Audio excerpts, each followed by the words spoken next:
Assalamualaikum warahmatullahi wabarakatuh. Alhamdulillahirabbil alamin wassalatu wassalamu ala asrofil anbiya'i wal mursalin wa ala alihi washabihi ajmain. Pertama-tama kita panjatkan puji syukur kita kehadirat Allah Subhanahu wa taala yang mana pada hari ini kita telah diberi kesehatan serta inayah. Salawat berikan salam tidak lupa pula kita hadiahkan kepada junjungan Nabi besar Muhammad Sallallahu Alaihi Wasallam dengan sama-sama melafazkan Allahumma sholli ala Sayyidina Muhammad wa ala ali Sayyidina Muhammad.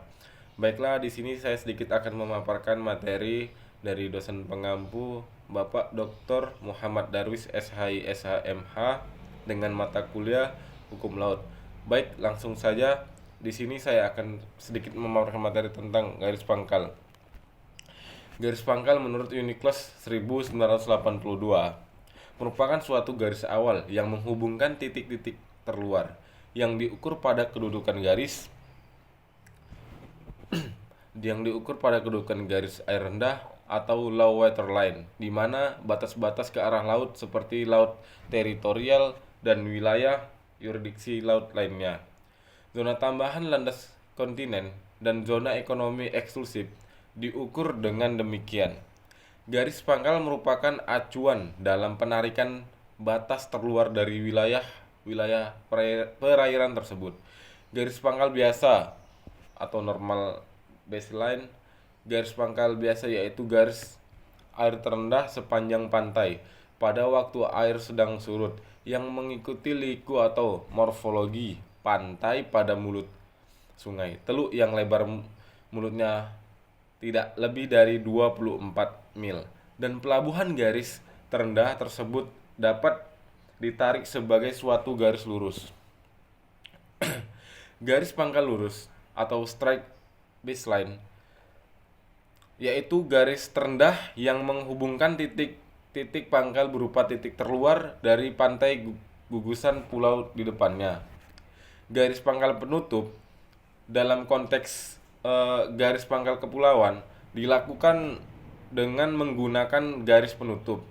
Yang dibedakan ke dalam garis penutup, teluk, garis penutup muara sungai, terusan, kuala, dan garis penutup pada pelabuhan. Garis pangkal lurus, kepulauan archipelago baseline atau perairan pedalaman yang terletak ke arah dalam dari garis batas pengukuran laut teritorial atau pengukuran zona-zona maritim lainnya. Secara umum terdiri dari teluk, muara, dan pelabuhan. Perairan-perairan yang tertutup oleh garis pangkal lurus atau straight baseline. Macam-macam perairan pedalaman terdapat beberapa bagian laut terdapat beberapa bagian laut yang masuk dalam perairan pedalaman antara lain teluk, sungai, kanal, muara, dan pelabuhan. Prinsip-prinsip perairan pedalaman. Wilayah suatu negara merupakan suatu utama dalam pembentukan negara. Untuk itu, penentuan suatu negara didasarkan pada norma hukum internasional yang berlaku. Di perairan pedalaman, kapal-kapal dagang memiliki hak atau masuk dan kedaulatan dan penuh dimiliki oleh negara pantai yang bersangkutan. Dalam prakteknya, hal untuk masuk dan keluar pelabuhan dapat dilakukan berdasarkan perjanjian bilateral antara negara pantai dan negara bendera yang bersangkutan untuk menurut konvensi tentang pelabuhan tahun 1923. Negara pantai memiliki kedaulatan penuh pada perairan pedalaman atau internal waters sehingga tidak terdapat hak inonsen fisik bagi kapal-kapal asing sebagaimana yang terdapat pada laut teritorial. Diatur juga dalam pasal 211 ayat 3 perairan kepulauan. Negara kepulauan berdaulat penuh atas perairan kepulauan tanpa memperhatikan kedalaman atau jarak dari pantai, dan kedaulatan penuh tersebut meliputi ruang udara di atas perairannya, juga dasar laut dan tanah di bawah dan sumber kekayaan yang terkandung di dalamnya.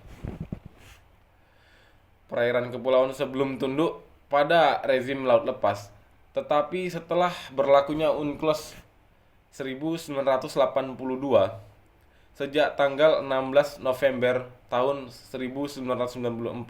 Maka perairan kepulauan tunduk pada rezim